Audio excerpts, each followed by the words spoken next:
भारत के शहरों और गांवों की गलियों में जब बाइक और स्कूटर फर्राटा मारते हैं तो ये सिर्फ उस शहर की रौनक को बयां नहीं करता, बल्कि ये बताता है कि देश में कृषि से लेकर उद्योगों की स्थिति कैसी है, रोजगार और इकोनॉमी के क्या हाल हैं। कुछ इस तरह के आंकड़े नवंबर में देखने को मिले हैं। त्योहारों के बीतने के बावजूद नवंबर में बाइक और स्कूटर की सेल 11% से ज्यादा बढ़ी है। लेकिन यहाँ सिर्फ सेल्स के बढ़िया आंकड़े नहीं आए हैं, बल्कि बाजार में नंबर 1 को लेकर जंग भी कड़ी हो गई है। बाजार को इस बार नए नंबर 1 खिलाड़ी मिले हैं। आइए इस वीडियो में जानते हैं कि टू व्हीलर बाजार के नए आंकड़े क्या कहते हैं और कहां नंबर 1 का ताज नए सिर पर आया है। चलिए शुरू करते हैं वीडियो।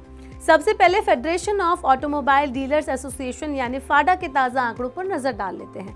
फाडा हर महीने देश की भी डीलरशिप पर हुई बिक्री के आंकड़े को जारी करता है। इस आंकड़े के अनुसार नवंबर के महीने में 2 पहिया वाहन यानी कि टू व्हीलर के शोरूम पर खूब रौनक रही। पिछले महीने 2 पहिया वाहनों की खुदरा बिक्री 15.8% बढ़कर 26.15 लाख इकाई रही, जबकि नवंबर 2023 में यह आंकड़ा 22.58 लाख इकाई था। दूसरी ओर पैसेंजर कारों की खुदरा बिक्री 13.72% घटकर 3.21 लाख इकाई रह गई, जबकि एक साल पहले इसी महीने ये 3.73 लाख इकाई थी। हालांकि टू व्हीलर की दमदार बिक्री की वजह से कुल बिक्री में तेजी दर्ज की गई है। नवंबर में विभिन्न श्रेणियों के वाहनों की रिटेल सेल्स 11.21% बढ़कर 32.08 लाख इकाई हो गई, जबकि पिछले साल इसी महीने में ये 28.85 लाख इकाई थी। फाडा अध्यक्ष CS विघ्नेश्वर ने ये डाटा जारी करते हुए कहा कि नवंबर की शुरुआत में उम्मीद थी कि इसकी गति पहले जैसी रहेगी, खासकर शादी ब्याह की वजह से। ग्रामीण बाजारों के सपोर्ट से टू व्हीलर सेल बढ़िया रही, लेकिन कार सेगमेंट ने उम्मीदों से कम परफॉर्म किया।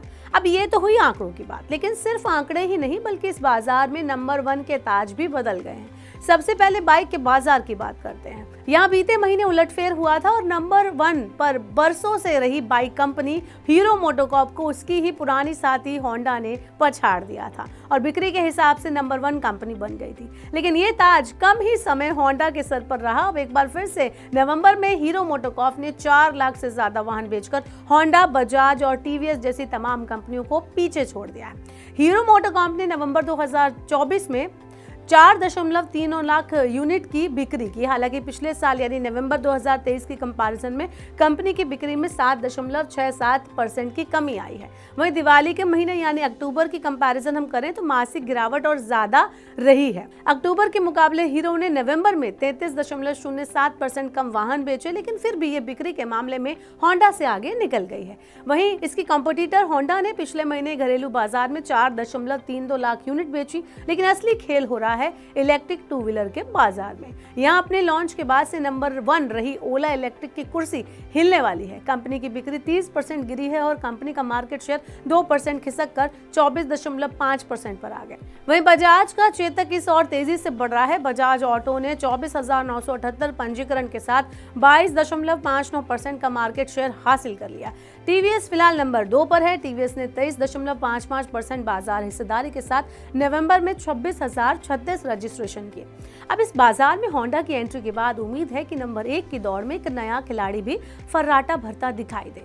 होंडा ने हाल ही में 2 नए स्कूटर लॉन्च किए, जिनकी डिलीवरी अगले साल से शुरू होगी। हीरो ने भी स्कूटर मार्केट में अपना नया वीडा 2 लॉन्च किया। वहीं इसके अलावा बजाज भी 20 दिसंबर को नया चेतक लॉन्च करने जा रहा है।